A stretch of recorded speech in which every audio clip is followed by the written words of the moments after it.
The chandeliers above the Zurich Grand Palais shimmered like constellations suspended in glass, scattering 1,000 fragments of light across gowns the color of moonlight and champagne. A string quartet played something elegant and unintrusive, the kind of music designed to flatter conversation rather than silence it. Waiters drifted through the crowd like choreography. White gloves, silver trays, perfect posture. It was the Global Impact Gala of 2027, an evening where power disguised itself as generosity. At the center of it all stood Ethan Cole, New York-born, Zurich-based, impossibly polished in his black tuxedo. His smile was the well-rehearsed kind that belonged to a man who had never known real consequence. Around him orbited investors, politicians, and socialites, their laughter bubbling like Prosecco. On his arm, Harper Vale glowed in a gown of pale gold silk, her diamond ring catching every camera flash. The engagement had been announced only a week ago, and the European press had devoured it whole. America's power couple of the year. When Ethan raised his glass to toast the evening's success, he thought himself invincible. And then, the orchestra paused. It was almost imperceptible at first, a ripple in the rhythm of the night. The doors at the far end of the ballroom opened, spilling a hush through the crowd like a slow wave, the kind of silence that feels like recognition before memory can name it. Every head turned, and there she was, Amara Hayes. She stood framed by the doorway, illuminated by the crystal light as if the universe had decided to unveil its secret masterpiece. Gone was the woman they remembered, the one whose world had collapsed in New York's gossip columns 3 years earlier. This Amara moved with the calm assurance of someone who had crossed through fire and made peace with the burn marks. Her dress was not ostentatious, midnight silk cut to precision, understated, devastating. No jewels, no glitter, no apologies. Only the kind of beauty that cannot be bought. Composure. Conversation died, breath held collective. Harper's smile faltered. Ethan's glass tilted slightly in his hand, catching light like a blade. The photographers, uncertain at first, began to whisper her name in disbelief. It passed through the room in currents. Amara. Amara Hayes. She didn't flinch. She didn't even glance in Ethan's direction. Her gaze swept over the ballroom once, measured, detached. And then she smiled at the event coordinator, as if she had simply arrived fashionably late to a gathering of old acquaintances. "Ms. Hayes," the coordinator stammered, stepping forward. We're honored. Your firm's contribution this year has been extraordinary." Amara nodded graciously. "Impact matters more than recognition," she said softly, and somehow her voice carried across the hall, warm yet razor-edged. The irony was exquisite. Everyone remembered the scandal, the marriage to Ethan Cole, their empire of investment and influence, her sudden disappearance after the divorce that the tabloids called catastrophic. They had called her ambitious, difficult, impossible. Yet here she stood, radiant and unbothered, her name now tied to Hayes and Markov Capital, the firm that had quietly reshaped emerging markets across Africa and Eastern Europe. Ethan could feel every heartbeat pounding against the shell of his ribs. Harper leaned closer, whispering through a fixed smile. "Is that?" He didn't answer. His throat had closed. Because seeing Amara again was not nostalgia, it was revelation. He had thought she was gone, defeated, erased, but she had returned, transformed into something luminous, untouchable. Across the ballroom, Amara accepted a glass of champagne from a passing waiter. Her fingers were steady, her eyes serene. She was no longer the wife who had once bent herself into shapes that would fit a man's expectations. She was a woman who had built an empire from the rubble of her own heartbreak. And Ethan finally understood what true power looked like. It was not in wealth or applause. It was the quiet authority of someone who no longer needed to be seen to be known. As the night unfolded, people began to drift toward her, drawn by curiosity cloaked as courtesy. Diplomats wanted her opinion. Bankers wanted her card. Socialites wanted her approval.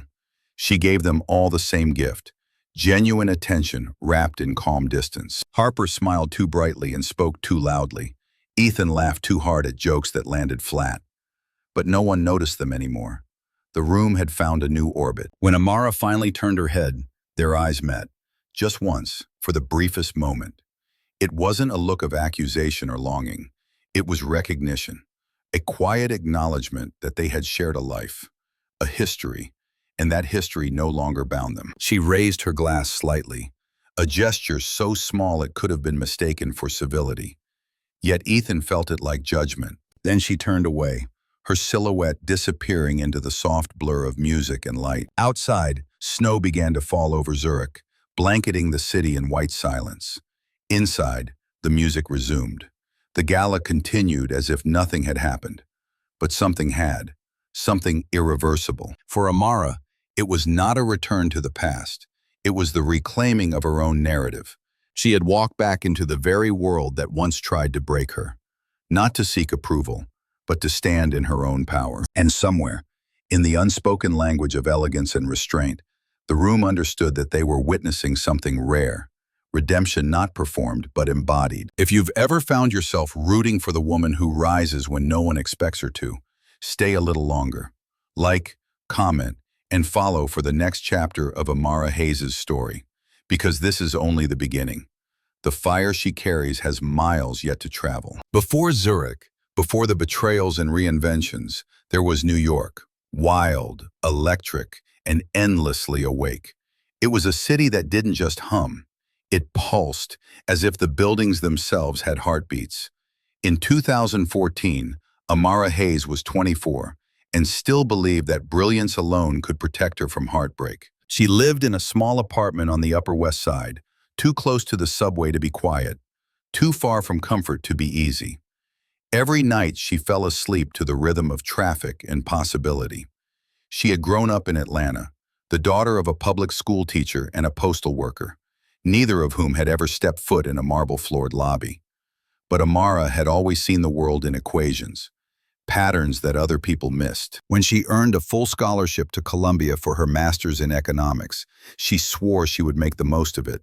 The girl from the South with natural curls, thrifted blazers, and the kind of mind that could unspool markets like poetry. The night she met Ethan Cole was an accident, dressed as fate. It was at a fundraiser for an entrepreneurship fellowship she had joined, a cocktail event she could barely afford to attend.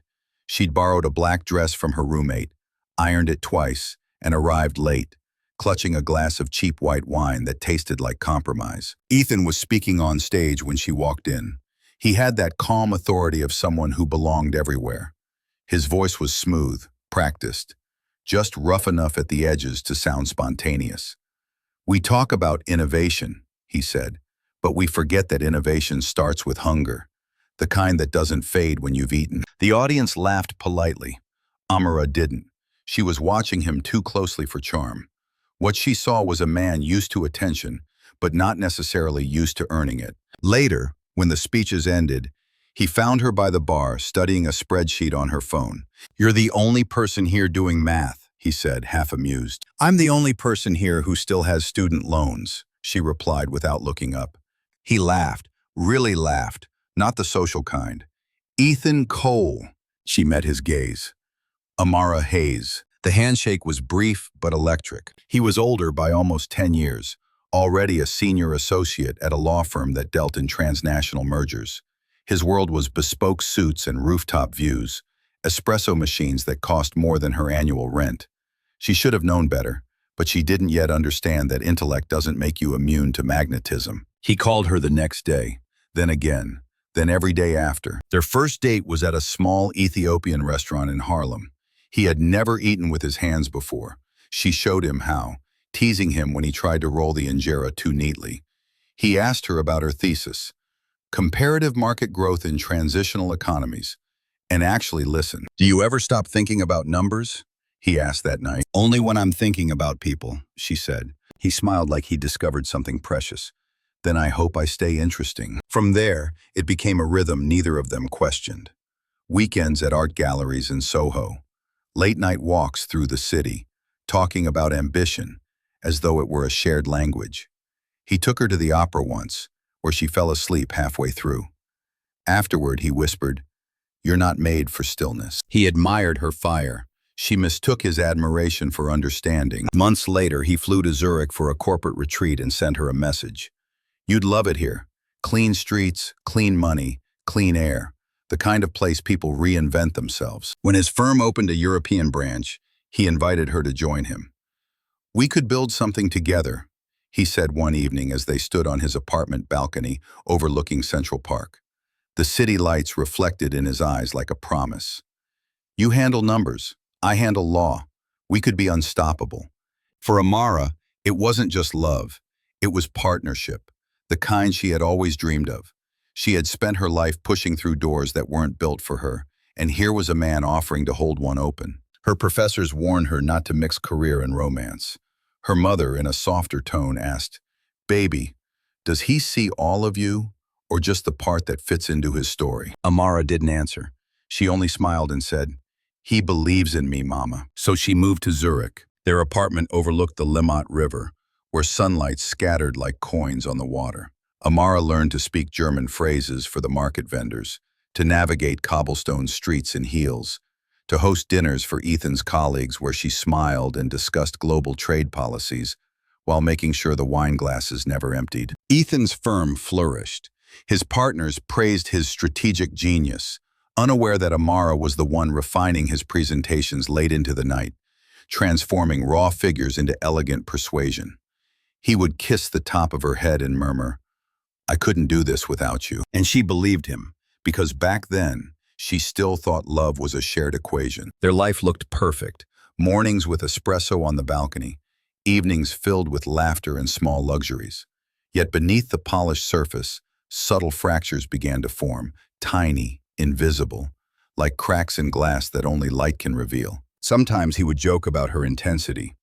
"You analyze everything," he'd say, "even love." And she'd laugh, pretending it didn't sting. But there were nights when she woke and found him already awake, scrolling through his phone, eyes distant. When she reached for him, his smile returned too quickly. She told herself it was work.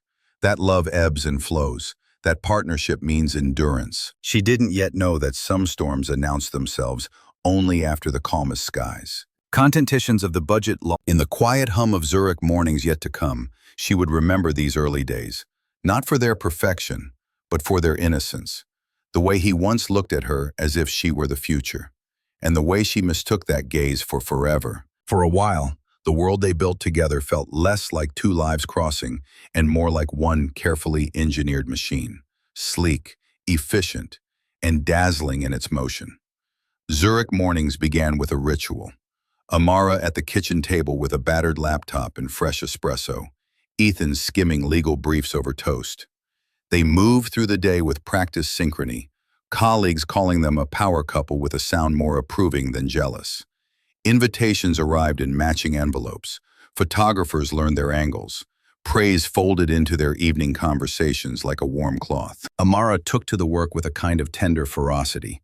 She had always loved patterns, the arcs of data, the way supply and demand whispered to one another across borders. In Ethan's firm, she found an arena for that love. Where lawyers spoke in clauses and contingencies, she translated markets into stories investors wanted to believe. She retooled their pitch decks, introduced analytic models that mapped risk in previously invisible ways, and taught the partners to read the subtle grammar of emerging economies. Within a year, the investment division's performance metrics changed color, from cautious green to unambiguous upward arrows. Colleagues began to rely on the clarity she brought. Margot Schneider, a Geneva-based portfolio director who loved to cut to the bone in meetings, once said under her breath in a closed-door strategy session, "She has the patience to see what everyone else misses." Margot became one of the few to see Amara's work without the filter of Ethan's name, an ally who would later become more than a colleague, a friend who could be blunt and steady in ways the polished ballroom never allowed. Their apartment on the Limmat was practical, modern, a library of books Amara actually read, a collection of records Ethan insisted on for their Sunday afternoons. They entertained investors and artists with equal ease. Amara would explain the macroeconomic case for an investment, while Ethan supplied legal guardrails. They worked as if constructing a cathedral, each stone deliberate, each window placed for light. It felt like mastery. Yet perfection, she discovered, could be a gilded cage. The first fissures were small, an offhanded compliment from Ethan that landed like a reprimand. "You're intense," he would tell her, smiling. as if intensity were a picturesque quirk rather than the engine of her thought. He would joke in front of partners, "Don't let Amara overanalyze the champagne." And the room would laugh, because he had shaped the laughter that night. She would laugh too, not because it was funny, but because a pause held fewer consequences. There were subtler slippages. In boardrooms frigid with male unanimity, Amara's recommendations were sometimes preemptively softened when introduced by Ethan. A partner would nod at her data, then look to Ethan for the final nod. The patriarchal habit of seeking a white man's seal, even when the argument bore her fingerprints. She learned the economy of silence in those moments, to restrain indignation into a smile, and let results speak in graphs and quarterly returns. She took the restraint home with her. Love, she thought, should be elastic. She could bear a few cuts for the architecture they were building. Ethan's hand on her back at a fundraiser, his whispered praise after a successful negotiation, the way he would in private call her, "my mind," with fondness. These things felt like recompense for the small erasures. Besides, she told herself, sacrifice was part of partnership, the currency of shared ambition. But sacrifice is a treacherous ledger. It keeps exact account. There were nights when she lay awake while he returned late from dinners in offices, smelling of cigar smoke and cheap cologne, the kind of rooms that traded in history more than idea. There were mornings when his kiss felt like a punctuation mark rather than a promise. She found herself rewriting presentations at 2 in the morning, smoothing language that would please conservative donors. The same donors who listened politely and then expected a softer voice in the women they could afford to patronize. Her mind cataloged the inequities with clinical precision, and the catalog grew heavy. She began to notice how often she apologized for being direct, how often she tempered brilliance with charm to make it palatable. She began to practice softness like performance, the tilt of a head, the laugh that made criticism pass like breeze. When the firm celebrated a milestone, contracts signed in Prague, a joint venture in Warsaw, the press framed Ethan as the face of the achievement. "Coal leads transatlantic expansion," the headline read in a prominent magazine. In small print, tucked beneath a portrait of him, a sentence acknowledged her contribution. The sentence felt like dust. The first real argument between them happened in the wake of such an article. Amara had returned from a meeting with numbers that would change the division's next quarter. She found Ethan on the balcony, the city a smear of light below. "Did you see the coverage?" she asked, placing the dossier on the table. He pulled the pages toward him and smiled, but the smile did not reach his eyes. "They did what they always do," he said. "They listed you first," she replied. Her voice was flat. Irritation sharpened it. He inhaled. "It's PRM. They need a face." He used the nickname she had only allowed him in private. "We know what you did." "I know." "You should not have to be known to be recognized," she said. "Recognition matters, Ethan. It buys leverage. It protects work." He looked at her, then as if seeing a problem he could edit away. "You're overworking. You're exhausted. You sound argumentative." It was the word that lodged in her throat. Argumentative. A feminine accusation draped in good manners. She wanted to tell him that her tone was a response to being erased, but the words flared and cooled in her mouth, tempered by the calculus of consequence. Later, in their bed, he murmured apologies. Small, efficient gestures that offered warmth enough to soothe and not enough to heal. "You know I wouldn't be here without you," he said. "Don't let this ruin us." She believed him then because believing was survivable. She believed him because the construct they had assembled looked too beautiful to dismantle. And so she smoothed the crack with honeyed words and turned the light out on the room, where their reflection looked like two halves of a whole. Outside the window, the city of Zurich continued its indifferent hum. Inside, the machine continued to purr.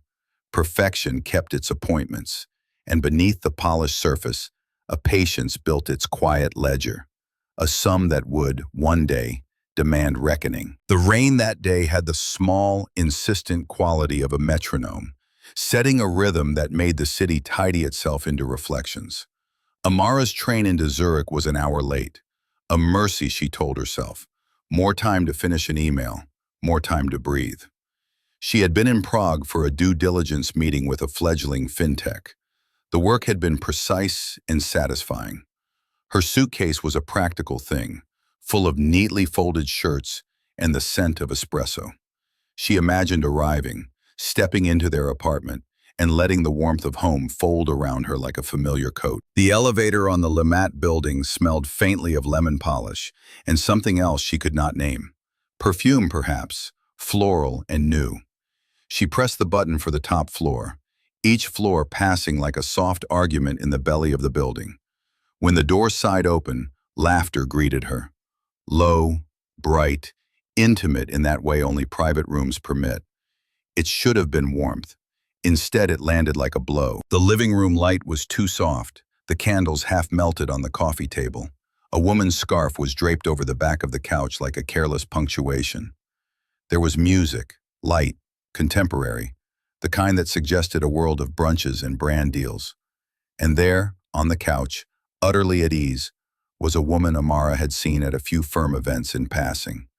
Harper Vale, polished, precisely young, the kind of beauty that had been tended with as much calculation as a brand launch. Harper's laughter rose, bright as shards of glass. Ethan looked up at her then, and the room oxygenated into slow motion. He had been holding a strawberry between his fingers, red, lacquered, absurd, and was feeding it to Harper as if they were in the middle of some private, indulgent ritual. His hand lingered at the back of her neck when she leaned back, and the familiarity in his gesture was what cleaved at Amara's ribs. For a heartbeat, only disbelief kept the world coherent. Then the script she had rehearsed 1,000 times, "This cannot be happening," collapsed. She stood in the doorway, rain dampening the hem of her coat, and watched as the life she thought steady unfurled into something brittle and foreign. "Amara," Ethan said, one name, delivered like a calculus problem, neat and clean. He rose slowly, the courtesies of a man trained to smooth awkwardness into transactions. "You're home early." Harper's eyes flicked up, then down. A smile that had not planned for this intrusion tightened into something courteous. "Oh, Miss Hayes, I didn't expect you back so soon." The syllables were careful. The room smelled now of citrus and something sweeter. Perfume, heavy with promises. Amara's voice found its surface with the quiet of winter. "Who is she?" Ethan blinked, as though surprised by a question that demanded a multiplication table's worth of complexity. He set the strawberry down on the saucer with more deliberation than the gesture required. "Harper Vale," he said. "She consults on public relations. We're colleagues." A lie like that needed only a nod to hold it up.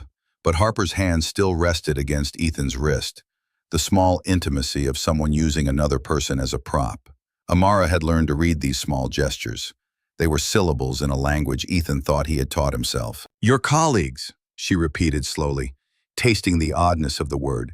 "At my house, on my couch." Harper's laugh was a practiced thing, light, exculpatory. "We just lost track of time. It happens." She looked at Ethan for guidance and received none. Ethan's face, which had once been capable of warmth, had folded into something else. Responsibility traded for distance. When he spoke, the words were measured, and each landed like a coin on a marble table. "Amara, we need to talk." There was an intimacy to how he framed it, as if discussions of this kind belonged to a private ledger. She stepped inside and set her suitcase down. The weight of it given ground, she unlatched the quiet she had kept for herself. "Why are you here with her?" she asked. "Why are you doing this in our home?" He sighed, the weary sound of someone explaining a spreadsheet. "This isn't the time to dramatize. I've been unhappy, Amara, for a long time." Unhappy. The word had a bureaucratic precision that made her want to laugh and cry at once. "Unhappy," she echoed.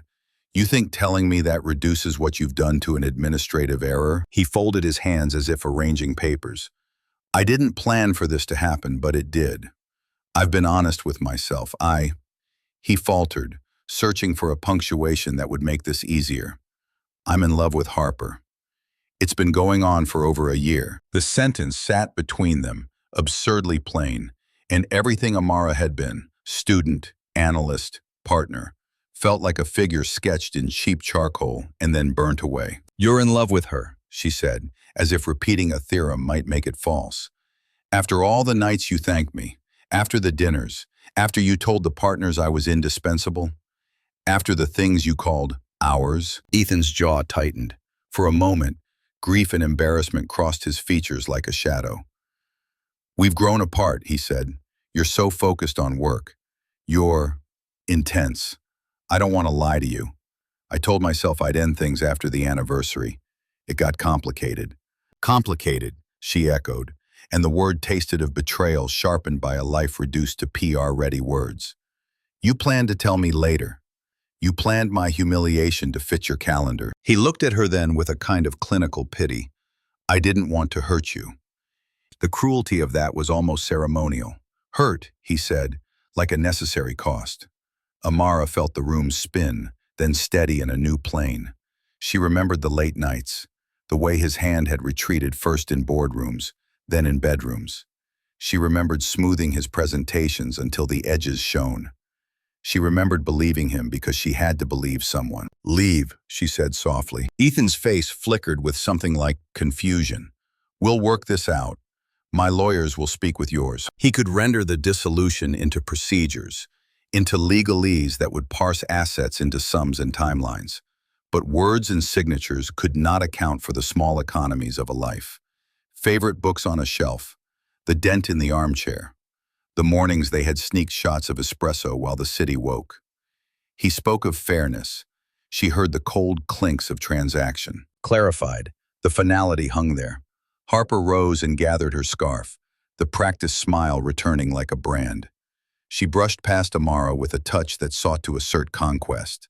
Too near, too polished. Amara gathered the few things she needed, a handbag, her passport, the coat still wet from rain. She passed Ethan without looking at him again. The corridor outside the building smelled of wet stone and old lime trees, and the night air cut clean against the damp of her hair. She walked without direction, letting the city carry her, the tram tracks humming like a lost heartbeat beneath her soles. People under umbrellas moved past with the small economies of a world that continued, unaware of lives falling elsewhere. She felt unmoored and, outrageously, unbound. The fracture had opened in the most intimate place, inside a marriage once touted as an ideal. Yet it revealed something harder. The space she had allotted to others had become the room in which she might rebuild. The shock did not immediately feel like strategy. It felt like ash.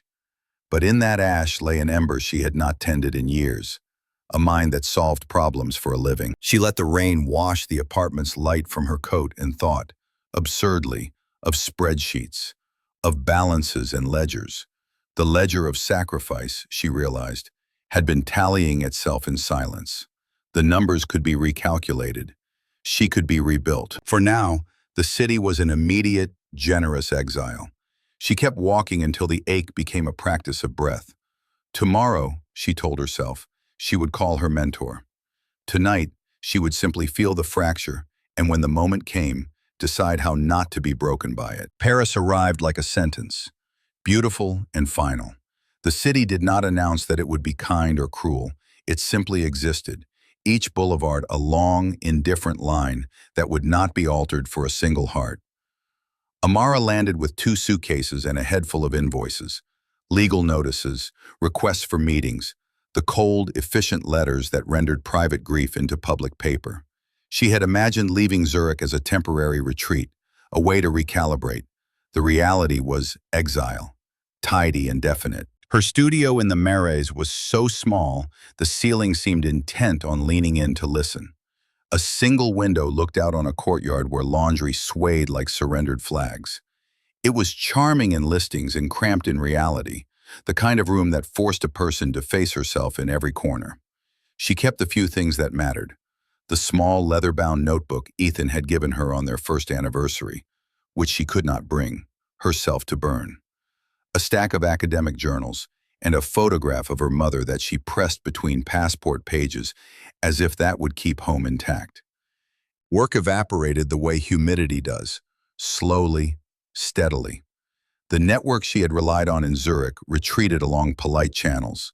Calls went unanswered, and invitations that once arrived on embossed cards were replaced by silence. Rumors are industrious things. They travel on whispered endorsements and the soft authority of abstention. Someone in a meeting in Geneva said the word difficult. Another, with philanthropic attachments in Zurich, muttered complicated. The effect was surgical. Doors closed without a slam. She sent applications, 40, then 70, and received the same gentle refusals. Thank you for your interest. In an industry built on introductions and reputations, hers had been rebranded as risky collateral. Once, at a small boutique firm in the 11th arrondissement, she sat across from a hiring manager who admired her CV aloud, and then, with the kindness of someone talking himself into a decision, said he couldn't bring someone with recent complications into a client-facing role. He used no names, but the posture of his hands felt like a verdict. Money is a particular kind of truth. It leaves no room for nuance. The funds that had paid for tailored suits and quiet dinners dwindled. Amara sold what she could without regret. Furniture she had loved as discreet acts of letting go. A watch she had bought to mark a promotion that now felt like a prelude to a different life. She took temp work, data entry, translation of legal briefs, administrative shifts that required steady hands, and left the mind free to wander its old, sharp recursions. There were nights she scrubbed someone else's kitchen counter until her knuckles ached, and the floor smelled faintly of chlorine and humiliation. Humiliation has a taxonomy she learned quickly. There was the mechanical kind, folding hotel linens in a boutique guest house while polite guests slept and left tip envelopes on bedside tables. There was the relational kind, acquaintances who offered condolences in the form of gossip. There was the public kind, whispers at a party about Ethan's engagement that landed like gravel in her shoes. Each variation gathered into a pressure that made living in daylight expensive. The worst moments were not the physical labor, but the erasure. To watch her own name evaporate from proposals she had once drafted. To see a strategy she had planned now attributed to someone else. To feel conversations, once hospitable to her voice, shrink and rearrange themselves around someone else's presence. In those hours, she learned a new humility. She learned what it meant to be unseen in cities where being seen had once been the currency of survival. Only a handful of lights remained in that dark network. Margot Schneider, who had made an enemy of social convenience in Zurich and thus remained delightfully frank, sent parcels of food and books with notes that read, "Come to my table when you want company that is not pity." Lucille Ndiaye, her mentor from those scholarship days, wrote terse emails threaded with tenderness. "Do not mistake exile for ending. You are still the same mind. Let it do its work." These gestures were small, luminous things that would have been easy to dismiss if they had not kept her breathing. Her mother called with a love lined in worry. "Come home, baby," she said on the phone, the voice of fabric she could still fold into her chest. "Let us take care of you for a little while." Amara closed her eyes and pictured the small kitchen in Atlanta, where her mother still set plates for two and never wasted words on ambition. Returning felt like conceding to a chapter she had not meant to close. It felt like telling the world that the measure of a life was its absence of failure, so she stayed. There were nights when a hardness crept close, a temptation toward endings too simple to be true. Once, walking along the Seine under a sky that was a bruise of cloud, she paused at the rail and thought of the quiet water below. The idea was not dramatic. It was a small, sharp logic. To stop feeling the pressure of other people's verdicts. For a breath, she tasted the possibility of a single motion that would unmake the ache. But in that instant, a memory erupted. A letter from Lucille she had kept folded in the spine of a book. Her mentor's admonition, blunt and fierce, that your life is a question others will try to answer for you. Refuse them that comfort. The words were a small rebuke that pushed her back from the edge. What rose instead was not the brittle thing people call revenge, but something quieter and more formidable, an ember of formidability. Rage, yes, pure, clarifying, molten. It did not ask to be cruel. It asked to be useful. She began, in small, disciplined steps, to build scaffolding. She taught herself the basics of digital marketing in the hours between temp shifts. She coded a bare-bones website on an old laptop whose battery died if left idle too long. She reached out to old contacts with succinct, professional emails. No entreaties, no pleading, only proposals. Most replies were silence. A few were curt. One was golden. Lucille putting her in touch with a small Nairobi fintech seeking advisory help. It was not Zurich, not New York, but it was work, and work was a language she understood without translation. Exile had stripped her to essentials, the ledger of skills, the stubbornness she had been raised on, the imperative to make the mind a refuge. She learned the economy of compromise, how to trade temporary embarrassment for long-term possibility.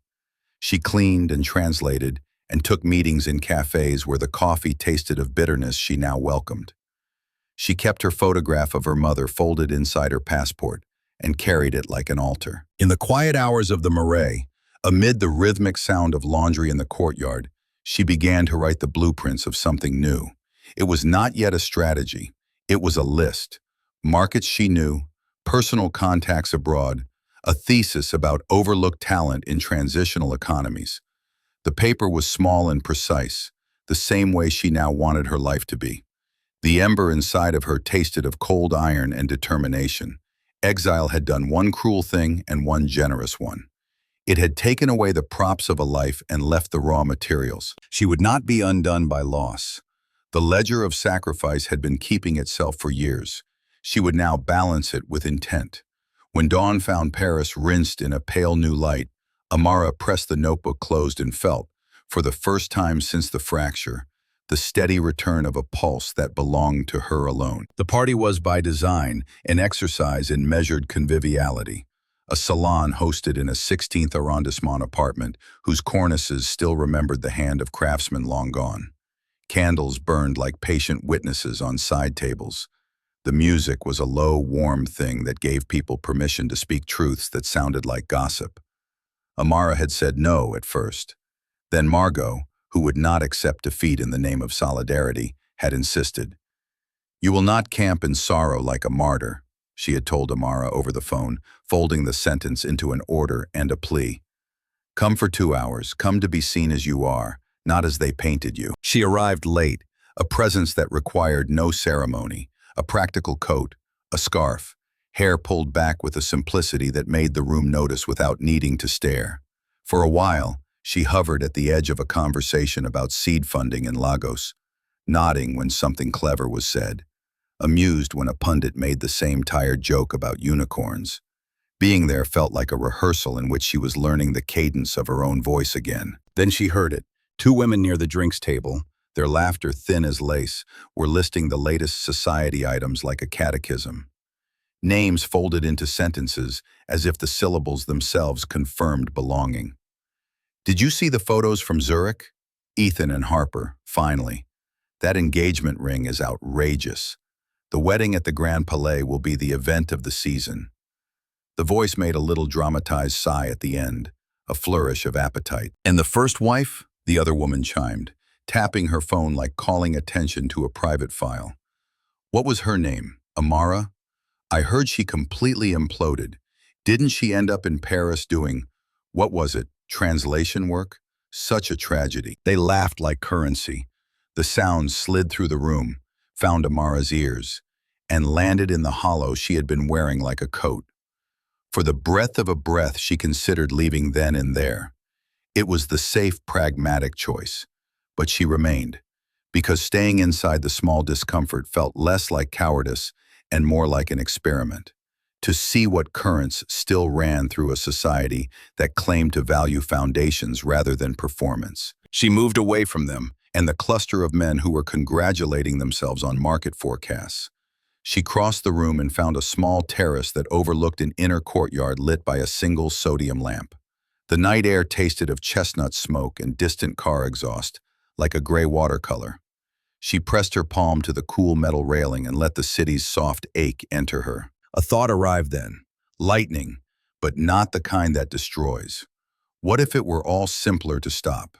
The image of the Seine in Paris had lodged in her memory as a place where the water gathered the city's fallen leaves. It felt at once sacred and indifferent. For a whisper of time, she allowed herself to imagine the motion. Step forward. Let the river take the ledger she could not reconcile. The idea had no melodrama to it. It was arithmetic disguised as mercy. But along with that slippery logic came another sensation, older, stranger. Rage so precise it felt almost judicial. It rose not from vanity, but from the principle that she would not allow other people's stories to settle on her head like a verdict. The anger clarified her. It sharpened her focus like a lens being drawn down over an image. The water below did not erase effort. It finalized nothing she had built. She had not worked through nights and proposals to be a footnote in someone else's victory speech. Instead of retreating, she found herself laughing, a sound that surprised even her. Soft, not bitter. It was the kind of laugh that terrifies a lie because it refuses to feed it. She drew her phone from her pocket and scrolled through messages until she found one she had saved months earlier. A terse line from Lucille. "Remember whose mind built the map." The phrase felt like a talisman. Her hands steadied. Back inside, the conversation had moved on. The women who had been gleeful now spoke of bridesmaids and color palettes. Ethan's name rose and fell like an item in a catalog. She watched them for a moment, an anthropologist cataloging gesture and posture, and then she turned to a woman nearby whose badge indicated a fintech incubator in Nairobi. "Tell me about your portfolio," Amara said. The woman blinked, then brightened with the relief of finding someone who asked what mattered more than what looked good. The talk moved from decor to data. In the space of 15 minutes, Amara was in her element, parsing scaling strategies, identifying a misaligned KPI. The woman took notes, then asked for a contact. Amara gave her one. Not a number she had bought, but a link to a thought she had recently coded into the back of an unfinished pitch. The exchange felt like reclaiming a small territory. On the terrace later, Margot found her. "You look less like someone we should rescue," she said, the compliment rough with affection. "You look like someone who might come back in triumph and break a few lacquered things." Amara smiled. She thought of the ledgers she intended to reopen, the markets no one else wanted, the arc of talent that Western money misread as risk. She thought of the nights spent scrubbing tile, the cold and precise humiliation that had not broken her but had made her economical with sentiment, efficient with grief. That evening, the edge did not close into safety. It sharpened into a plan. She would sketch a roadmap, not for vengeance but for a rigorous return. The first step would be work, a concrete contract, however small, that would allow her to speak again in meetings not as a rumor, but as an authority. The second would be rebuilding trust, not with those who had ostracized her, but with herself and the few who had remained faithful. Outside, Paris found its quiet. Inside, the party thinned and candles guttered into quiet pools of wax. Amara walked back into the room with a steadier pace than when she had arrived, carrying a purpose that made the gossip feel thin as tissue. She had come to the edge and tasted its logic.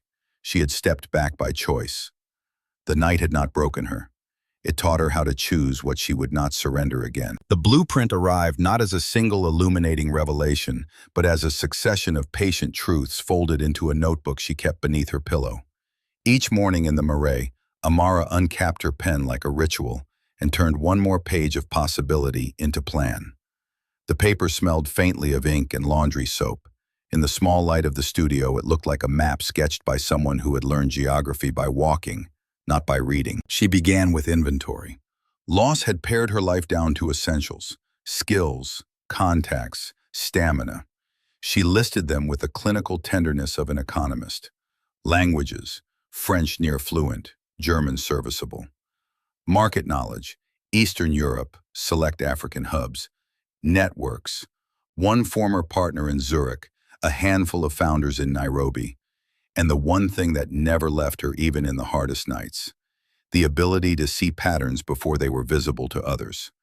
At the bottom of the page she wrote, in a hand steadier than she felt, "Micro-consultancy, bridging Western capital and emerging tech." She sold what she could without theatrics.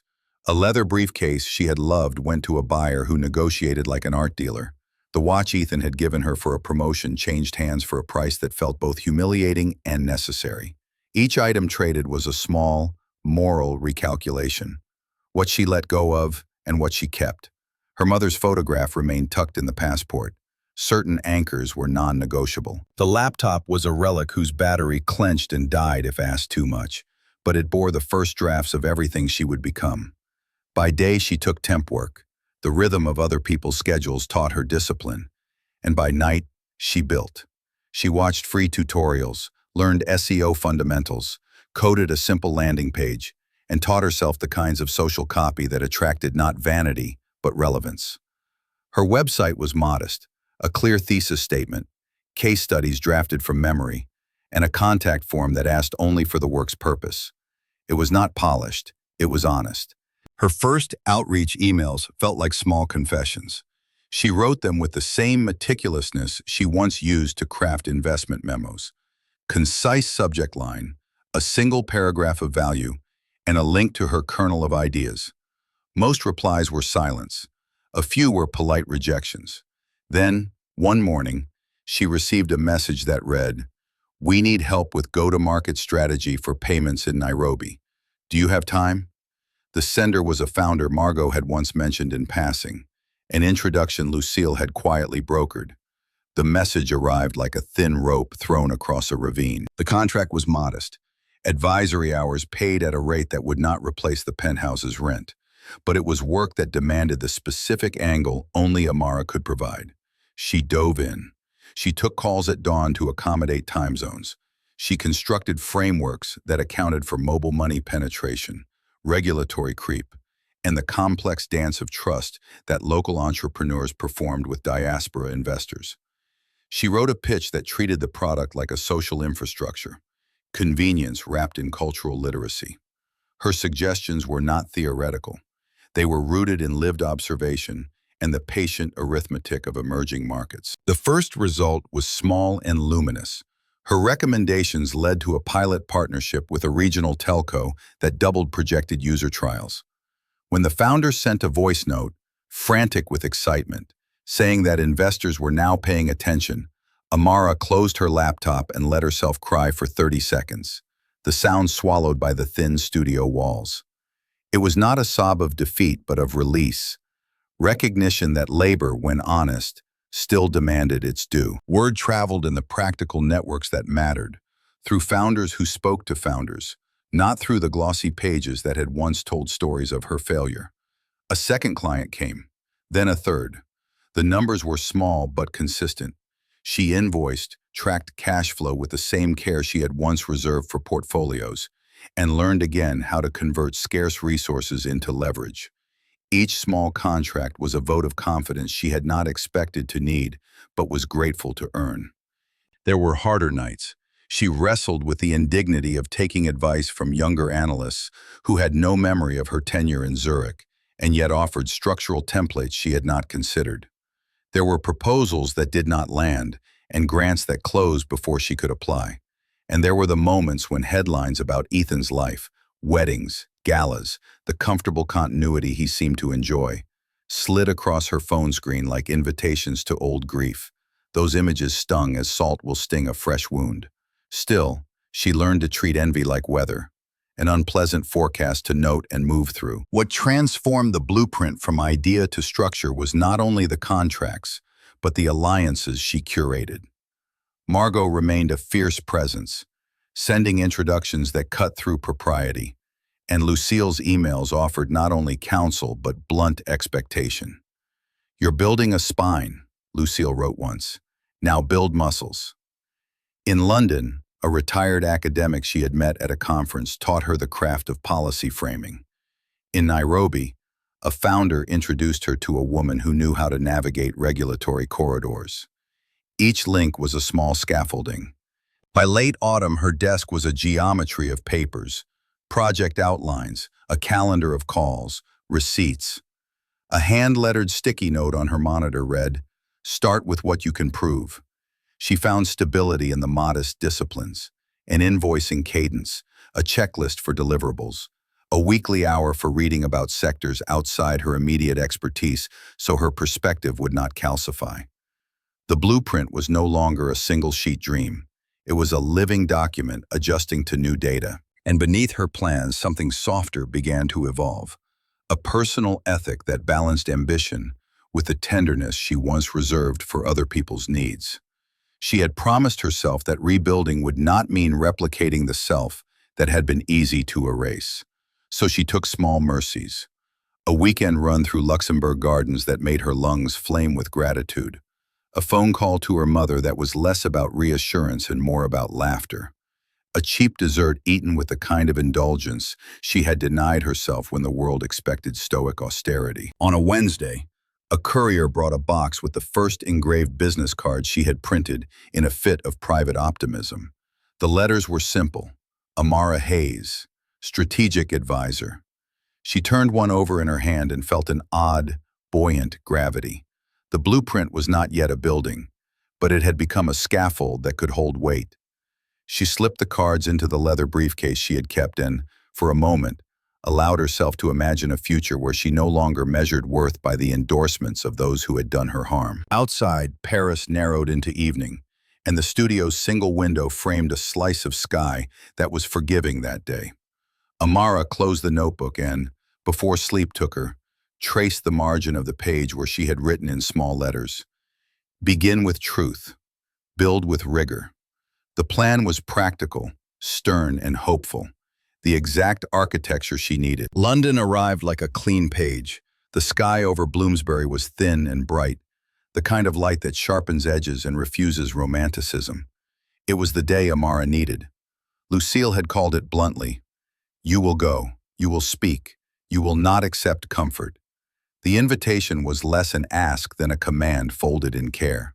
The symposium at the School of Global Investment gathered an unusual cross-section: rigid academics, restless entrepreneurs, and a handful of investors who liked to think of risk as a tasteful accessory. For Amara, it was a stage less for spectacle than for rehearsal of competence. She arrived with the modest pride of someone who had learned how to carry herself again. Her suit was a tailored charcoal that fit like truth, not designed to impress but to hold the person inside it steady. She had prepared her notes with the meticulousness of a surgeon. Case studies from Nairobi mapped alongside cautious, humane proposals for regulatory partnership. When she stepped onto the panel, the auditorium leaned in the gentle way that an audience does when it suspects something useful is about to be said. Afterward, the room clustered into the familiar orbit of small talk. People who wanted to be seen next to thinkers found each other and practiced conviviality. Lucille navigated the currents like a small, brilliant vessel. She introduced Amara with a sentence that felt like both endorsement and challenge. "Listen to her. She's been in the markets you only read about in op-eds."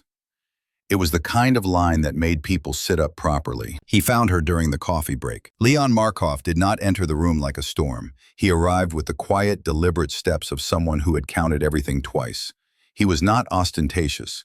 Mid-50, hair threaded with silver, a face that carried geography, lines that suggested both hardship and endurance. When he extended his hand, the pressure was courteous, the palm warm and steady. "I heard you on the panel," he said in an accent soft as gravel. "You're thinking on mobile credit adoption, very precise." She measured him the way she measured a spreadsheet: interest, then margin, then intention. "Thank you," she said. "Your firm invests in the region, yes? I've read a few of your deals." He smiled, not the rehearsed investor's smile, but one that admitted appetite. "We do. We look for edges. Sometimes those edges are in talent, not technology." Lucille watched, her expression unreadable. When they walked to a quieter corner, she murmured, "Pay attention." Leon spoke plain. He had the manner of a man who had seen a pattern early, and then had the patience to let the proof arrive. He described markets not as bullet points, but as people. The barber in Nairobi who accepted mobile payments before a bank would. The teacher in Accra who taught her students digital literacy because she saw futures. He spoke of portfolio construction and the dull arithmetic of returns, but his curiosity always returned to the human calculus. "I invest in judgment," he said, "not narratives." Amara found his language familiar in its humility. It did not pander. It acknowledged complexity. She explained, in direct notes and warm examples, where Western investors misread cultural signals as risk, and where a more nuanced approach could yield outsized returns. He listened, then paused. then asked questions that were not tests, but invitations. How would you design a fund that paid advisors in equity rather than only fees? How do you embed local governance without handing control to parochial power? When she answered, she realized she was talking to someone who had already begun to imagine the architecture she had been sketching in Paris. He asked about structure, about legal frameworks, about due diligence practices that would respect local norms. The conversation moved like good work, precise, mutual, enlivening. Would you consider leading something?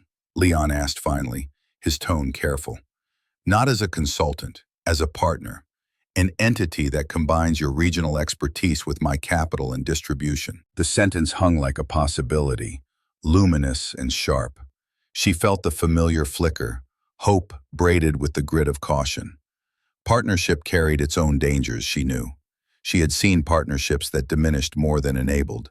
She was not naive about the subtle erasures that could occur when power came wrapped in capital. She thought of Ethan's polite diminutions, of the way credit had once been oriented away from her. The idea of aligning with another man, another capital, required more than clever spreadsheets. It required trust and agency. Lucille did not need to say anything. Her hand, brief on Amara's shoulder, was counsel enough. Ask him how he measures control, she said softly. Ask him how he sees you when no one is looking. Leon smiled when Amara posed the question. The relief in his expression was small and human. Control is an ugly word, he admitted. We structure influence. I want your name on the door. I want your decisions to matter. I would never want to replace your voice with my echo. They spoke until the room changed its temperature. Agreements took the shape of questions answered and reservations aired. He detailed a structure.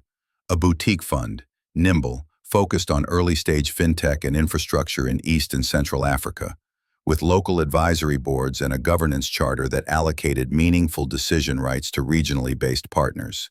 He proposed equity participation for operators and advisors, vesting schedules that aligned long-term incentives, and a cap table designed to prevent top-down capture. When he finally reached into his briefcase and offered a draft term sheet, it was neither swagger nor seduction. It was work, pages of clauses and intentions, laid out with the kind of clarity Amara respected. She read, line by line, parsing not only capital commitments, but cultural architecture. Who sat on advisory panels, how reporting would be handled, how exits would be considered. She found provisions that echoed her own values. Investments that prioritized durable institutions over quick flips, advisory shares tied to governance outcomes, explicit commitments to diversify leadership. At one point she paused and looked up. Why me? She asked, and the question was not vanity but calibration. You could pick half a dozen men with pedigrees who would take this offer. Leon did not dodge. He studied her as if reading the balance sheet of a life. Because you see things my models do not, he said simply. Because you were erased and still kept building.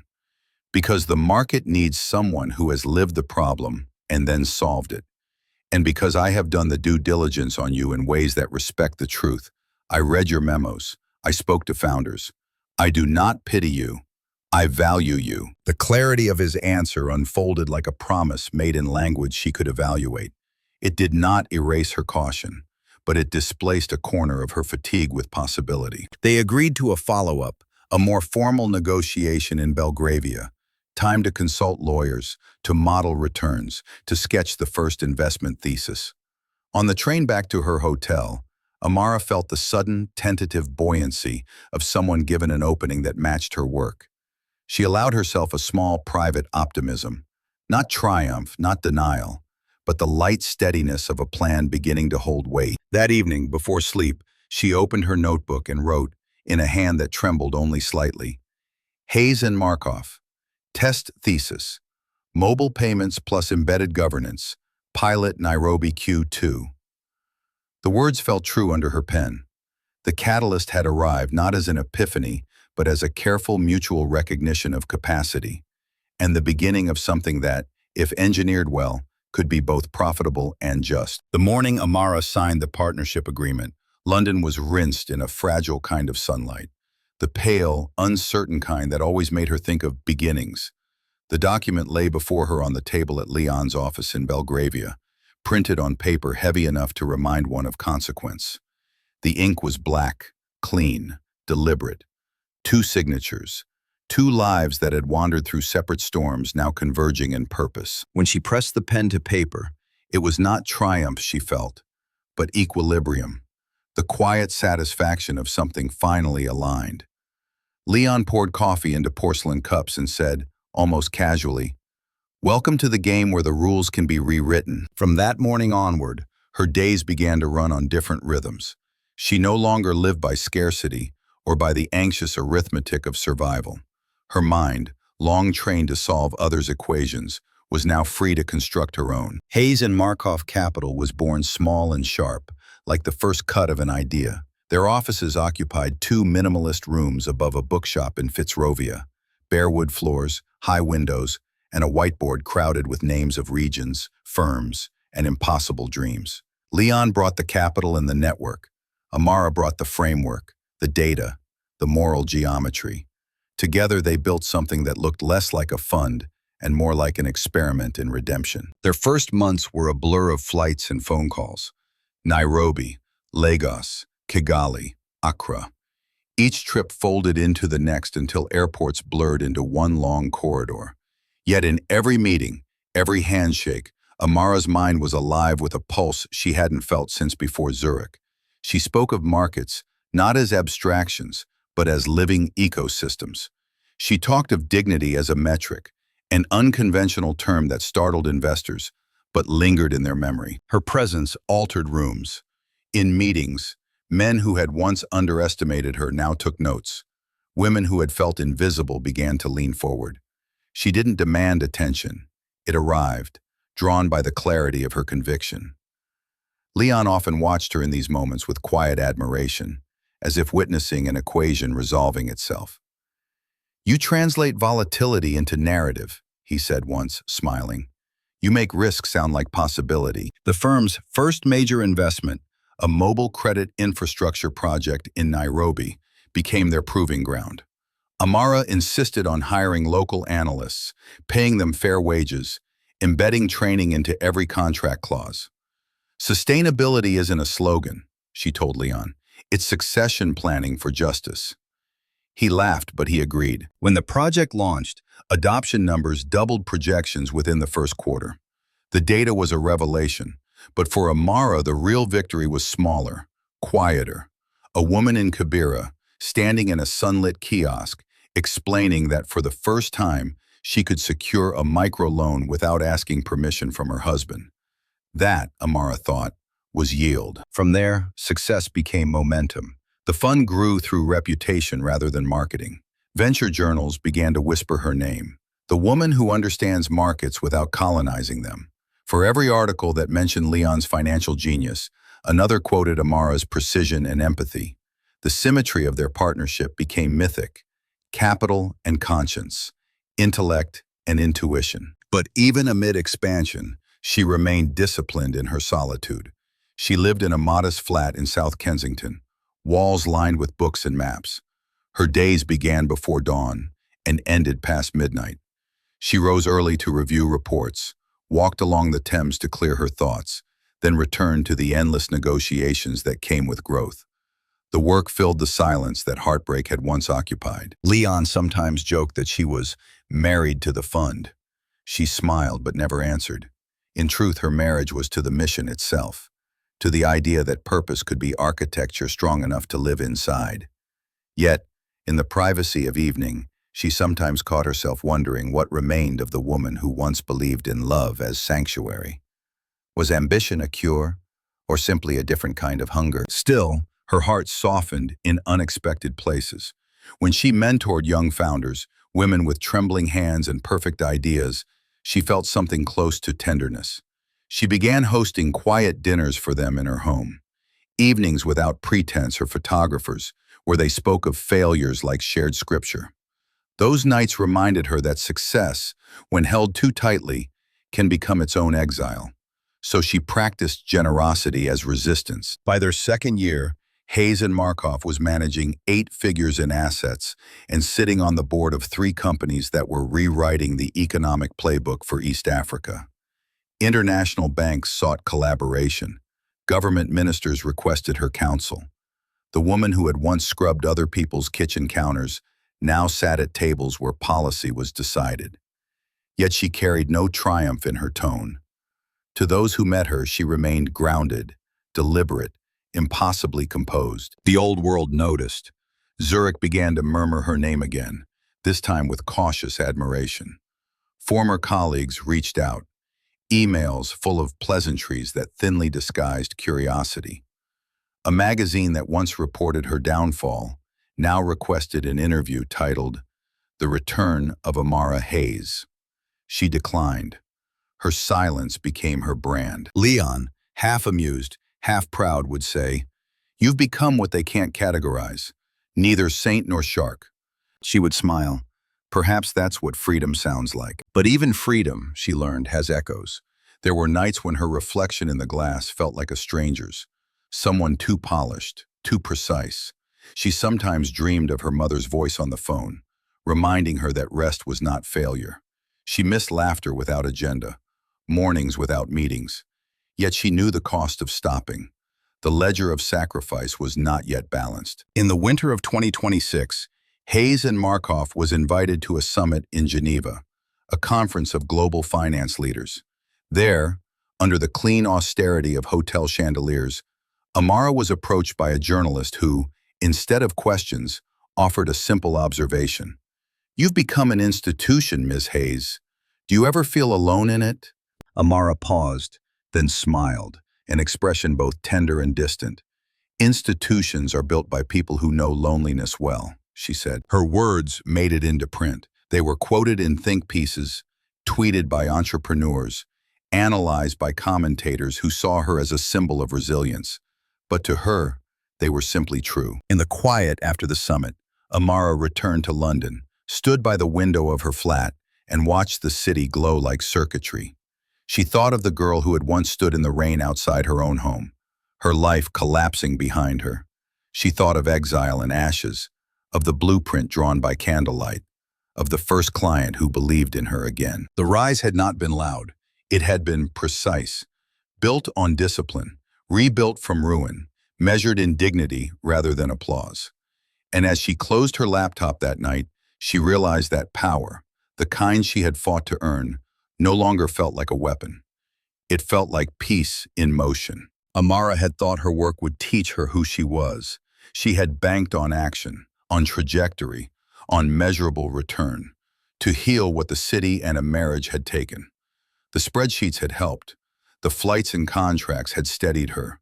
But there was an ache that data could not account for. A small and exact absence that returned each night when the screens dimmed and the whiteboards were wiped clean. It was one thing to reclaim markets. It was another to reclaim a self. Dr. Maya Okoro's office in Bloomsbury resembled a room written in soft affordances. A low armchair upholstered in warm fabric, books that smelled faintly of lemon, a window that let in March's pale honey. Maya, Nigerian-British, deliberate, and quick with a question, had a way of making silence feel like a question rather than a punishment.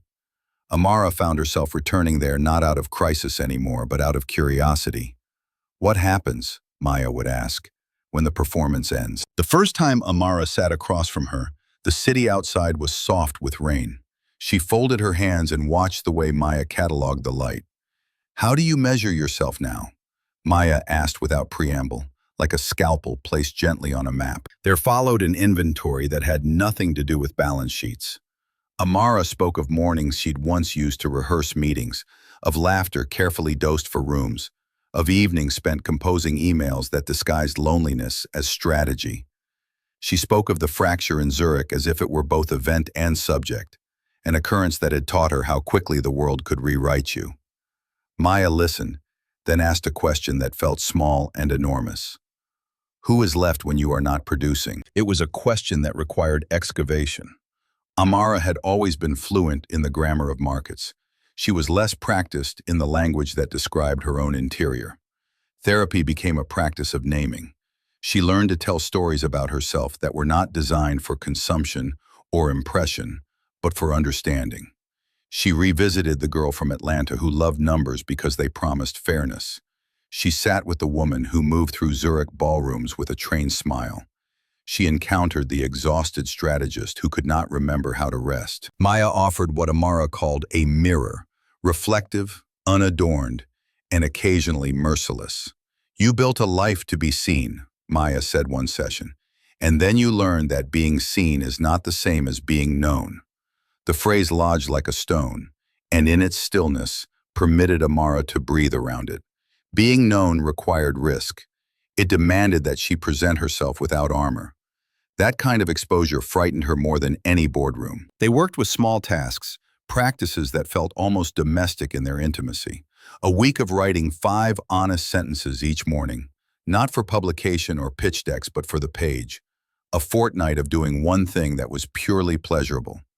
A pastry eaten without checking email, a walk without a phone. These were exercises that sounded trivial when spoken aloud, but enacted proved curative. The repetition of small truths became a new ledger, an account that credited Amara with moments rather than accomplishments. Maya also taught her to recognize the reflexes that had once protected her. In meetings, Amara had learned to soften language. At home, she had learned to swallow hurt. These reflexes had been functional when danger was imminent, but they calcified into patterns that prevented authentic connection. Naming them made them manageable.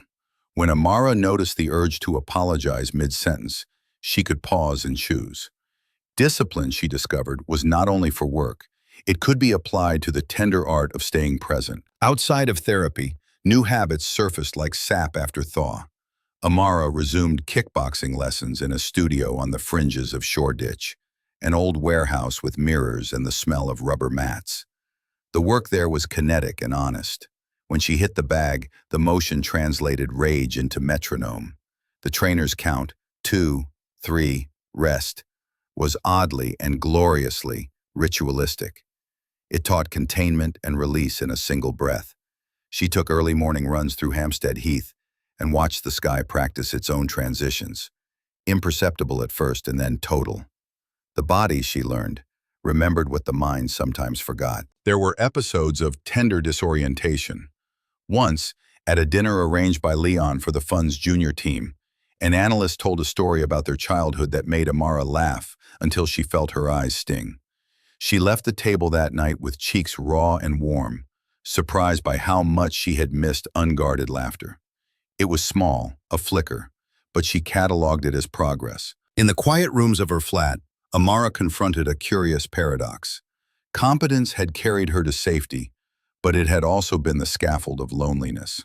There were advantages to being good at things that mattered, she thought. Yet the competence that once served as armor could keep warmth at bay. She began practicing being a beginner at things that had no ROI. Pottery classes in Notting Hill, reading novels without annotating, learning a handful of Polish phrases simply to enjoy the shape of them. The point was not mastery, but the permission to be imperfect. Therapy invited her to face a more intimate question. What exactly did she forgive herself for? There were the big transgressions, her silence when she had suspected the fracture, the ways she had accommodated a man who diminished her. And then there were the smaller omissions, moments when she had chosen career over rest, connections deferred for deliverables. Forgiveness, Maya suggested, was not a single act, but a curriculum. It required practice, repetition, and the willingness to be accountable without self-erasure. There were nights when the past still arrived like a brief storm. Amara would wake with an old ache and phone a friend.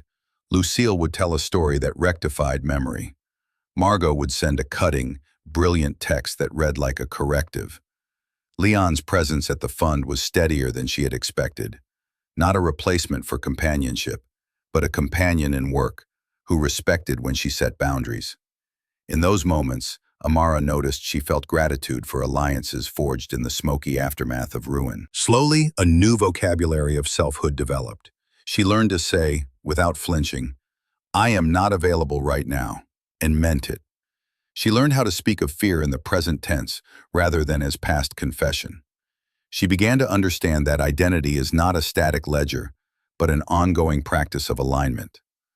The mirror Maya held up showed someone who had been tempered by difficulty, not diminished by it. The most profound shift was subtle.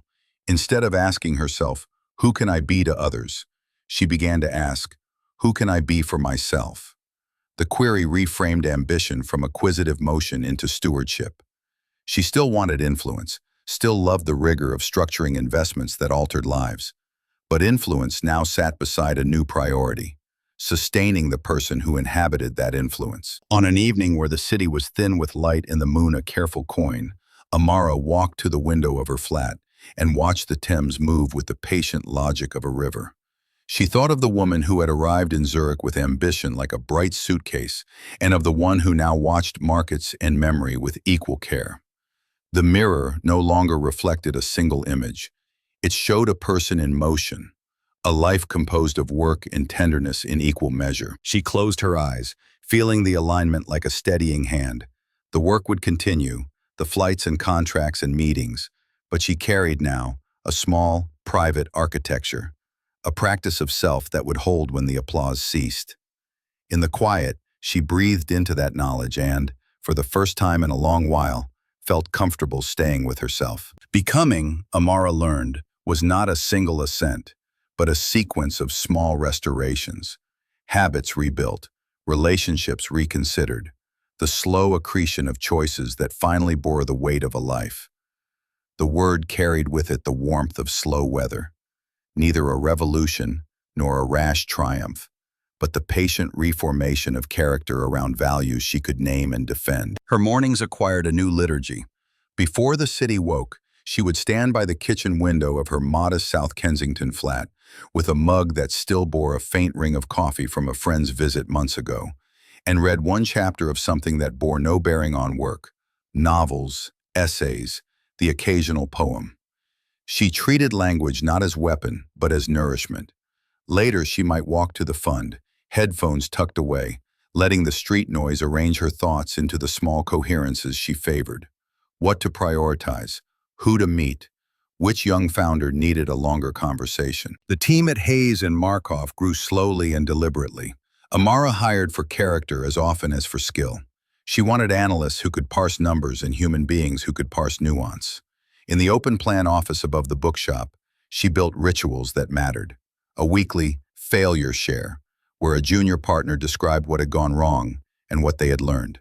A monthly community dinner where local entrepreneurs and fund managers ate the same food and sat without hierarchy. A policy that ensured travel budgets included time for cultural immersion rather than mere logistics. These choices were not performative, they were infrastructural. They taught the organization to value curiosity over optics. Mentoring became one of her deepest pleasures. She invited young women, black, brown, from villages and high-rises alike, into her meetings with founders. She insisted they speak first, and then listened, deliberately and thoroughly. At one such dinner, a founder from Accra proposed a payment model that prioritized female agents in rural routes. The room met it with polite skepticism until Amara asked two questions about cash flow and customer acquisition that reframed the proposal as a viable business case.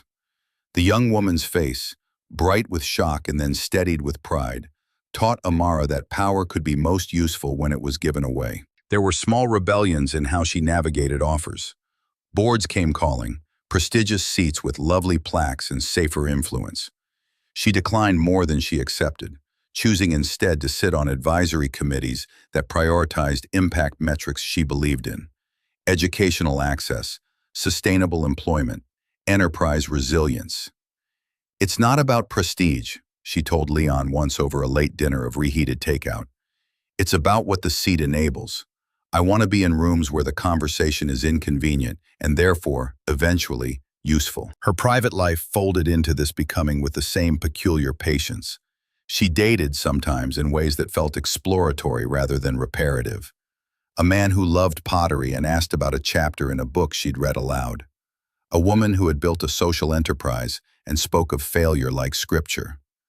None of these brief engagements asked to repair her past. They asked only to be known. and she practiced reciprocation without ceding herself. In one afternoon that she would remember, she sat knitting, awkwardly, with a friend who'd arrived raw from a failed launch, and found that the simple, shared silence of two hands in motion could be a kind of intimacy she liked better than grand declarations. Amara also began to name the contours of her generosity. She instituted a small fellowship through the fund. 3 young women a year would receive advisory hours, a seed stipend, and access to a network that typically required expensive introductions. Applications poured from places she had once only read about. She read each essay, late into nights, tracing the maps of courage that led others to risk. The fellowship became a tiny institution of its own, modest in budget, but immense in moral return. There were challenges, of course. Growth invited tension. Leon, who had grown comfortable with a certain understated swagger, sometimes worried aloud about scale and dilution. "We cannot be sentimental," he would warn gently. Amara would counter with calm arithmetic and an insistence that scale without governance becomes predatory.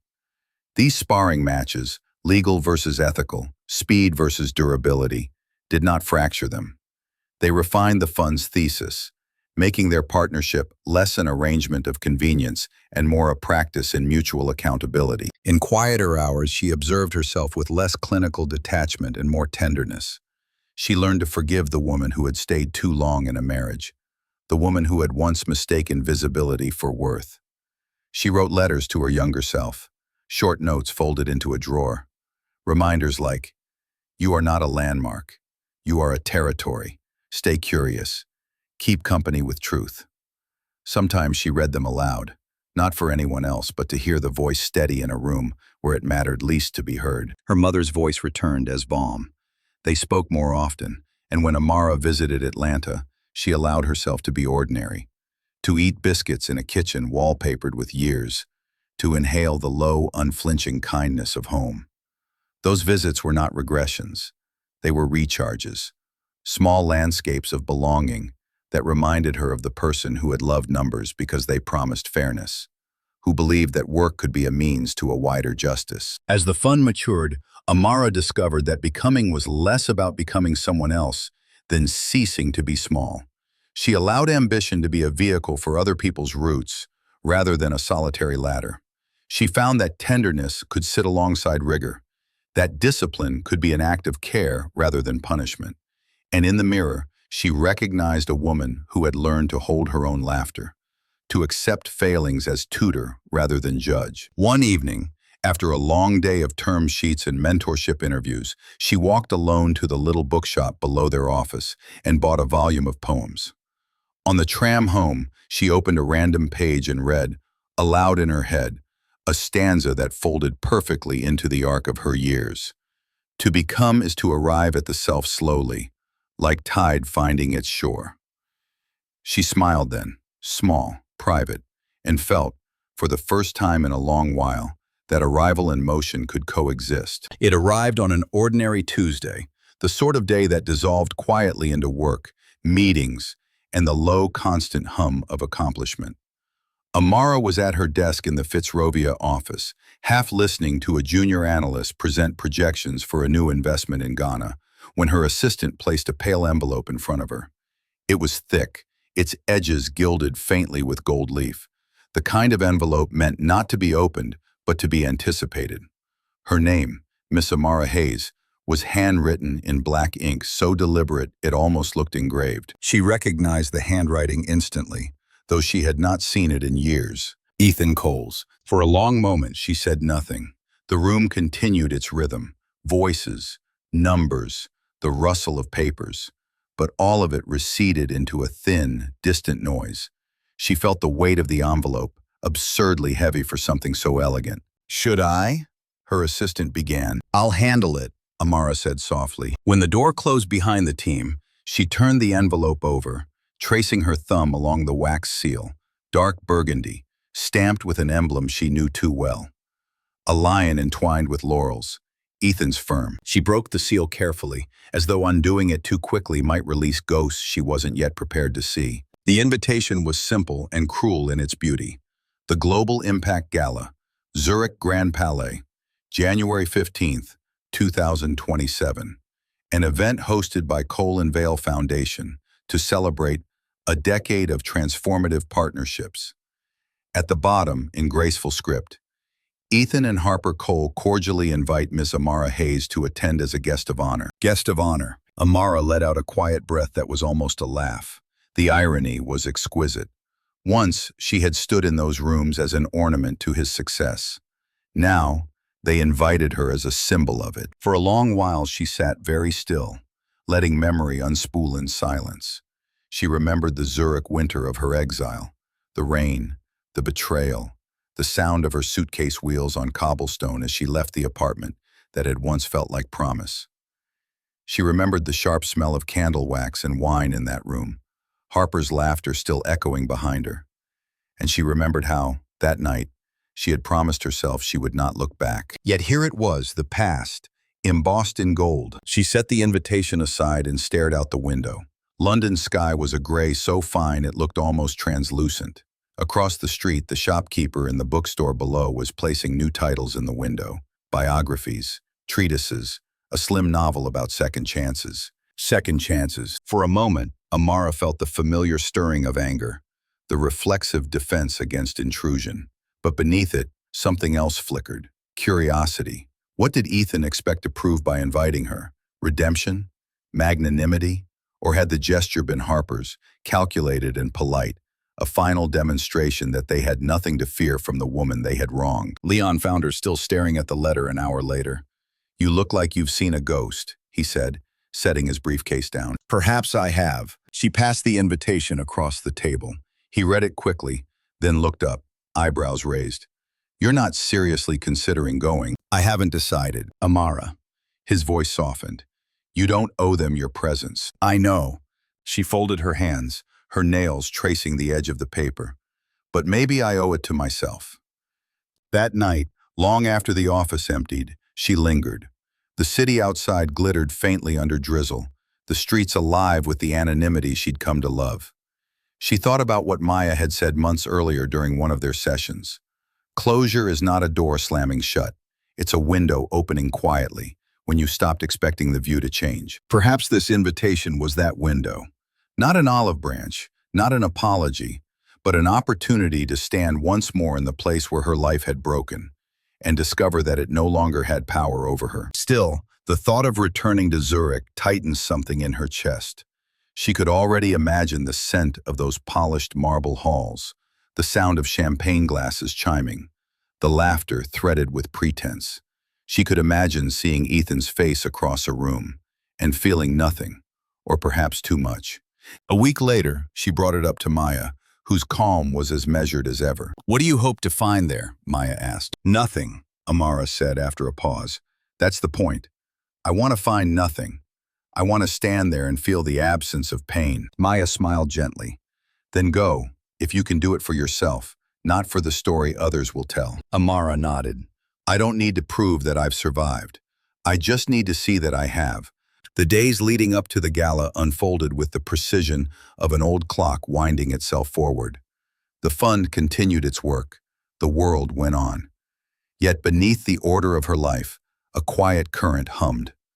She found herself reviewing the past not with bitterness, but with a scholar's detachment, as though cataloging artifacts of a civilization that had once existed and now belonged to history. When she finally decided to attend, she made no announcement. She informed no one except Leon and her assistant, who booked the ticket under a discreet pseudonym. The decision brought no thrill, only stillness, a certainty as clean as cold water. The morning of her departure, she packed light. A single dress folded carefully into a garment bag, black silk, minimal, sculptural, something that would not compete with the noise of luxury, but would silence it. Her passport, her speech notes for a summit she planned to attend afterward in Geneva, a small notebook for reflections. At Heathrow, waiting by the gate, she caught her reflection in the glass. A composed woman in her early 40s, elegance tempered by gravity. The world that had once discarded her now quoted her, sought her counsel, built panels around her ideas. Yet the woman in the reflection did not seem proud or triumphant. She looked simply whole. On the flight, Clouds gathered like sheets of silver. Zurich lay somewhere beyond them, unchanged and yet entirely different, because she was. She closed her eyes and thought of the girl who had first arrived in that city more than a decade ago. Hopeful, open, unguarded. That version of herself had died there once. But this woman was returning, not as ghost nor guest. She was coming home to the truth that no one, not even Ethan Cole, had ever truly taken anything from her. The invitation, she realized, had not been for her to attend their celebration. It was for her to witness her own completion. The Zurich Grand Palais wore its history like a velvet cloak. High arches, marble staircases, chandeliers that spilled a patient, old light across the room. Guests moved as if on fixed tracks, conversations feathered around the served plates, the small courtesies of a society that rehearsed politeness until it became habit. Amara's entry did not come with fanfare. She walked in alone, an unembellished silhouette against the golden hush, and the room adjusted its breath to match hers. She had chosen deliberately, a midnight gown cut cleanly at the throat, sleeves that suggested modesty rather than denial, hair pulled back to allow the line of her face to speak. There were no dramatics, no jewelry meant to blind, only an economy of presence that made the chandeliers seem ornamental. People noticed, as they always did notice a woman who had once been written out of a story and then returned to author her own paragraphs. Ethan's table was where society's gaze pooled. Partners, patrons, ambassadors, faces that had once smiled at them both with the easy courtesy of shared capital. Harper sat close to him, radiant in a gown of pale silk that caught the light like a promise. For a moment, their tableau looked complete. Then the room pivoted. A chair in a distant corner went empty. A whisper slid across a balcony. A photographer found new focus. She moved through the space with the confidence of someone who had rehearsed not lines, but steadiness. Margot found her first, a quick embrace at the side of the room, fingers warm and genuine. Then Lucille, whose steady, unperformed pride seemed to anchor Amara's shoulders with a small nod. People approached to offer condolences and congratulations both, curious gestures from a social world that liked to see arcs resolved neatly. She permitted them their courtesies, then allowed herself to drift toward the stage where a moderator waited with the charity's agenda. When her name was announced, the room folded inward. She stepped to the microphone without notes, not because she disliked preparation, she had prepared, but because this was one speech that needed to be spoken cleanly, without the filter of paper. The light over the lectern softened, and her shadow fell long on the polished floor. She began not with accusation, but with fact.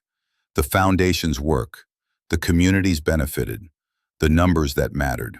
Her voice was steady, warm, deliberate. "Good evening," she said. "We gather in rooms like these because we believe capital can be animated toward consequence. Tonight we celebrate partnerships that do not extract, but that create conditions for dignity, education, access, infrastructure." She spoke of projects in Accra, of mobile networks in Nairobi, of seed funds that had been matched and multiplied. The crowd listened as if the words were a ledger being read aloud. Then she shifted, not with spectacle, but with the subtle authority of someone reclaiming the narrative. "Rebuilding," she said, "is not a metaphor. It is a skill." Her cadence softened. When a town rebuilds after flood or conflict, the work is messy and slow. It requires humility, patience, and the kind of long-term thinking that is rarely glamorous. A murmur went through the room, the kind that signals recognition not only of competence, but of moral clarity. She spoke of dignity as a metric. She named how development projects succeed when local expertise is centered, when advisory seats are filled by those who live the challenges they solve. She told a quietly precise story, a microloan in a Nairobi kiosk that had let a woman buy inventory and, months later, pay school fees for her daughter. The woman's gratitude was small and exact. She had not been given charity, she had been given capacity. The room listened differently then. The applause that followed was not the perfunctory clap of gala manners, but something genuine, the sort that arrives when language meets lived consequence. Ethan stood in the crowd like someone watching a film of his life, in which he had missed a scene. He had expected complaints, perhaps, or an angry denunciation to satisfy a thirst for spectacle. He found instead a speech that was both intelligent and tender, a rendering of impact into the human scale. Harper's face, which had glowed with the triumph of public approval all evening, shifted in subtle degrees. Surprise, then discomfort, then that particular recognition of not being the center of a conversation she had assumed would orbit her. As Amara spoke on, about governance clauses and local advisory boards, about markets that rewarded patience rather than spectacle, people began to gather around her after she stepped down. Diplomats wanted to ask questions about policy. Fund managers wanted to know how to structure advisory equity. Founders wanted to speak of scaling without selling their mission. She met each request with ease, translating technical details into ethical architecture. It was not grandstanding. It was the competent, quiet exertion of influence. At a table not far from the stage, a photographer enclosed in the professional trance clicked away, and a headline that had once foretold her ruin now felt clumsy and irrelevant. The night had a new center of gravity. Harper retreated into the safe orbit of friends and small talk. The conversation around her thinned. Ethan watched. The realization that he might have miscalculated the moral economy of power unspooled across his features like a slow tide. He had chosen a life that required less confronting of consequence, preferring instead the polish of appearances. Seeing Amara now, revered, not for a curated story but for actual consequence, forced an audit he had not scheduled. At one point, as Amara accepted a question from a young minister, the photographer moved closer to capture a frame. Amara in the foreground, animated and precise. Ethan in the background, eyebrows knitted, a man suddenly measuring loss in the small language of expression. The photograph did not lie. It simply held what the room had been unwilling to see. When the gala wound toward its end, the energy had shifted palpably. The engagement announcement that had been intended as the night's crest, photos, congratulations, a toast, felt oddly prosaic now, as if someone had dimmed the set. Guests lingered in groups, talking policy and partnerships rather than tablature of taste. A few attendees sought out Amara to speak of joint projects. Some sought her card and left with the quick, almost astonished air of those who had discovered an answer. She left the stage not triumphant in the theatrical sense, but calm in the sovereign way of someone whose axis had returned to true north. The thing she had gone to Zurich to do was not to humiliate, nor to heal by spectacle. It was to stand within the field of her expertise and let truth do its work. The room finally recognized that she belonged not by marriage or appearance, but by the measure of what she built. Outside, against the cold of Zurich air, she paused on the Grand Palais steps. Snow dusted the marble like ash and light. She looked back once, across the glass, into a room that had once contained her ruin, and now reflected, with crisp inevitability, the woman she had become. There was no triumph in her chest, only an altar of quiet knowledge. That rebuilding was a practice, not an event, and that the reckoning she had sought all these years had been granted, not by revenge, but by competence made visible. She descended into the night with the steadiness of someone who had completed a necessary measurement. The ledger of her life had been balanced that evening, not by the collapse of others, but by the solidity of her own work. The gala had thinned into its quiet hours. Champagne emptied into the last coupe, orchestral strings folded into a hush, and the crowd began to unspool into coats and goodbyes. Outside, Zurich's cold pressed the night into glass. Amara gathered her shawl with deliberate fingers, the silk a small protest against the weather and, perhaps, against memory. She had intended to leave without fanfare. She preferred departures that felt like punctuation rather than exclamation. He found her on the landing of the Grand Palais stair, the marble beneath their shoes cool and patient. Ethan came up the steps as if climbing an equation he had not solved. Hesitant, then urgent. The evening's laurels had drifted away, leaving him diminished in a way the harsh light of consequence sometimes makes necessary. He was not yet drunk, but there was a tremor at the edges of him, the sort that comes when a man recognizes a horizon he cannot command. Amara, he said, the name both an address and a summoning. There was a tenderness threaded through his voice that might once have been comfort. Now it sounded like plea. She turned. The motion was simple. She let the moonlight touch the plane of her cheek as if to test whether the world would still behave the same. His face, under the cold lamp, looked smaller than the one she had married. Lines at the temples, a softness in his jaw that success alone could not harden back into certainty. For a moment he simply looked at her, as though cataloging a specimen he had once possessed. "Ethan," she returned, neutral. Her breath made small clouds that vanished. "You made it." "I had to speak with you," he said, stepping closer in a way that tried to reclaim intimacy and found only distance. "Please, can we just talk? Out here. I need you to hear me." She studied him as she might examine a contract, seeking clarity in clauses and motive. "Then speak," she said. He swallowed, searching for sentences that would undam the hurt. "I've been an idiot," he began, the confession raw and imperfect. "I thought I knew what I wanted. I was wrong. Watching you tonight, seeing what you've done, I see it now. I see what I lost. I thought success would feel complete, but without you, it's hollow. I was afraid, Amara. I ran toward ease, and in doing so, I traded the only person who ever made me better." The words tumbled, earnest and late. There was a shiver of sincerity that made the edges of his admission almost beautiful. It would be easy for any listener to mistake that beauty for catharsis. Amara felt it, the small human ache at the heart of a man who had belatedly recognized error. But recognition, she knew, only mattered insofar as it altered behavior. Confession without conversion is a ledger entry, not restitution. "You made a choice," she said quietly. "You didn't lose me, Ethan. You chose someone else. You confused convenience for courage." Her voice was not harsh. It held the same cool, deliberate authority she brought to negotiations and boardrooms. In it was the unadorned truth of someone who had learned to separate performance from personhood. He flinched as if struck. "I never wanted to hurt you," he said. "I thought, maybe if I waited you would understand. I thought the anniversary, the timing." He faltered, the rehearsed rationales collapsing into something thin and febrile. "I see now how small that was. You hit it," Amara interrupted, not to be cruel, but because the fact required naming. "You arranged your life so pain would arrive on your terms. That is not courage, that is calculation." Her eyes were steady.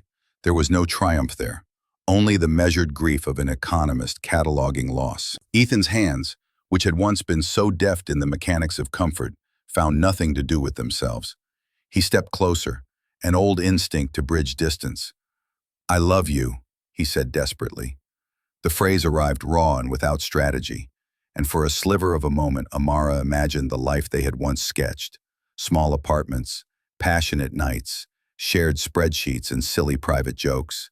She felt the pull of memory the way a tide pulls at pebbles, irresistible but not commanding. She regarded him for a long beat, not to punish but to honor the gravity of his admission and the reality of her own response. "Love is not a reclamation project," she finally said. "Love is not a thing you decide on a Friday and take back on Monday. When you say you love me now, it sounds like you are mourning what was convenient to keep."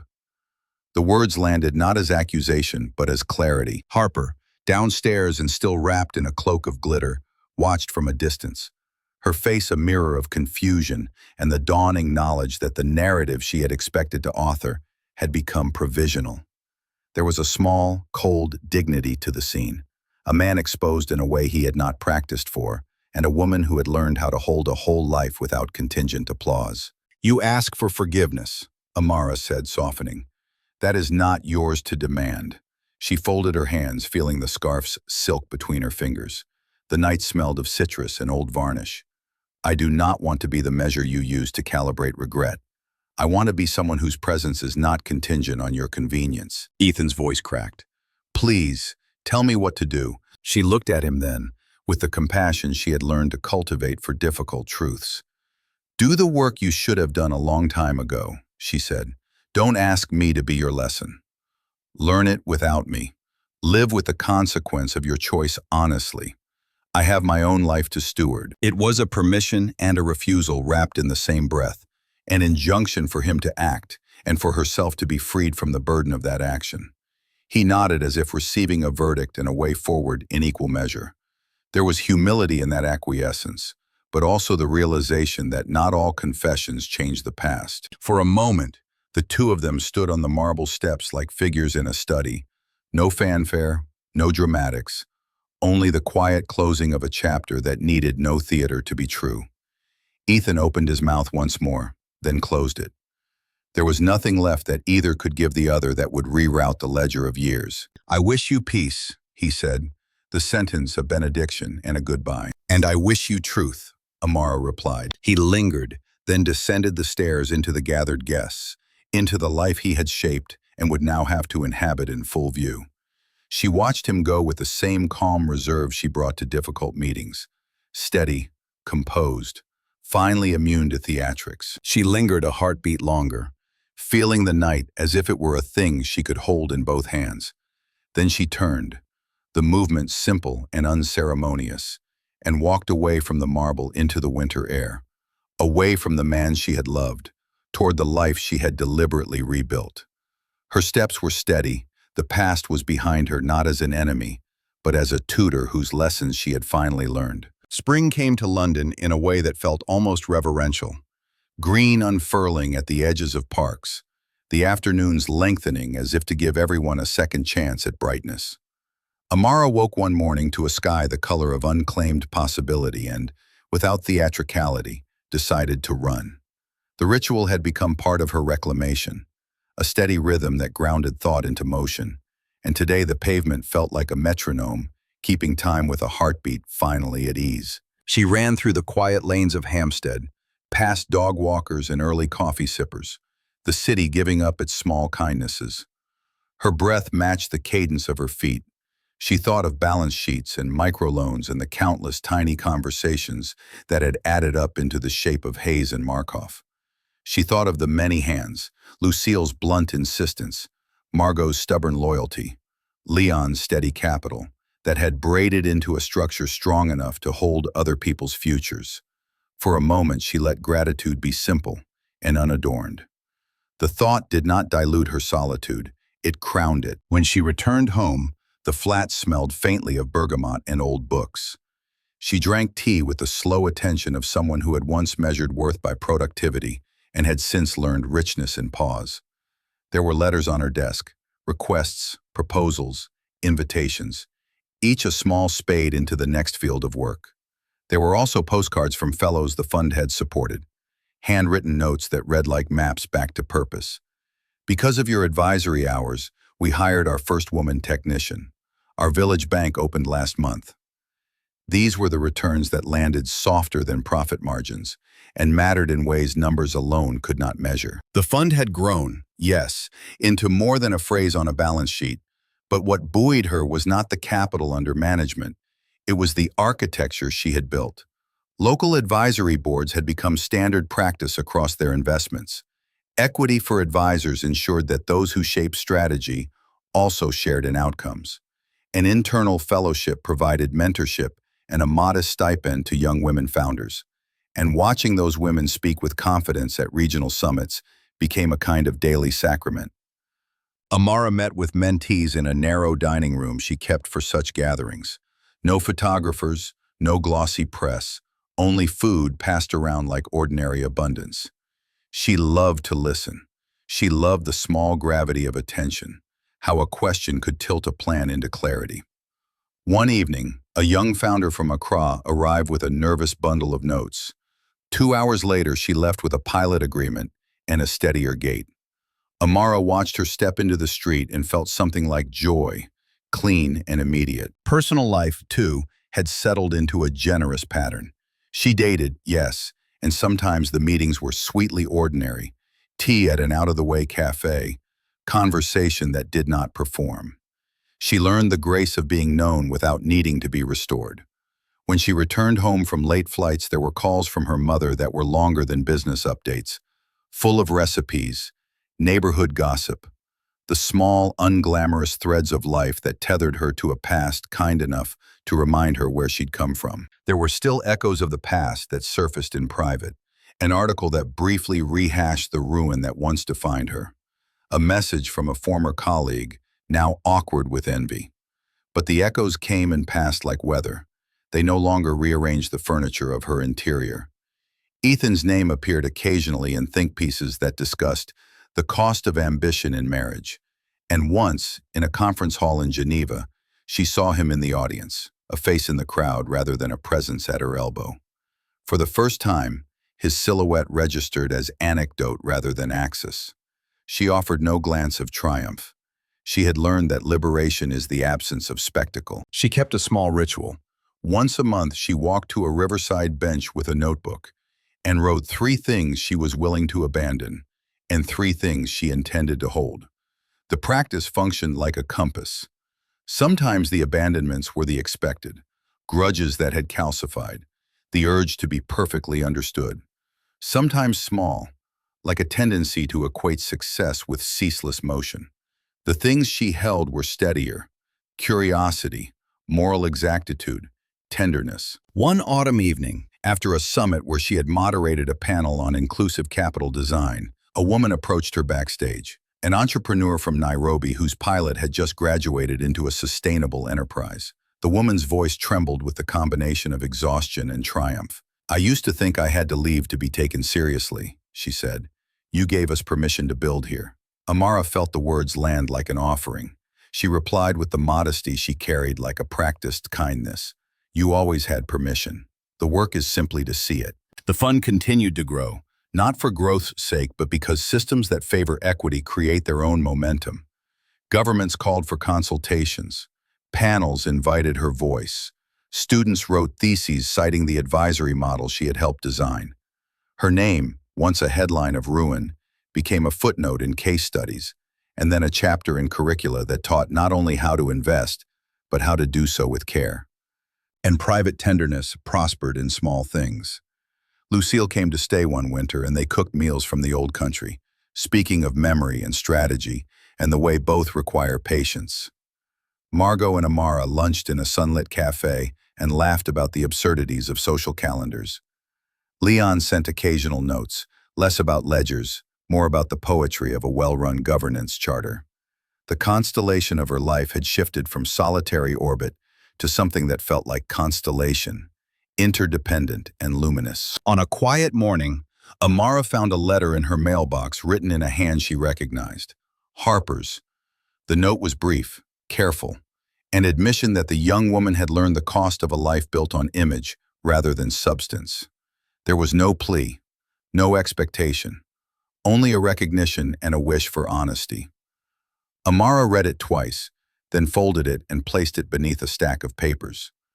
There was no triumph in the act, only a human compassion that had room for regret without being changed by it. Liberation, Amara discovered, was not the dramatic unmaking of enemies, nor the final silencing of memory. It was quieter, a life rearranged so that she could rest without guilt, a mind that could read markets and harbor tenderness without contradiction, a calendar that had time for both meetings and unremarkable small joys. It was the permission to choose continuity over spectacle, steady work over performative victory. That day, standing at her office window, she watched the city settle into evening. Lights blinked on like small promises. The river moved in patient certainty.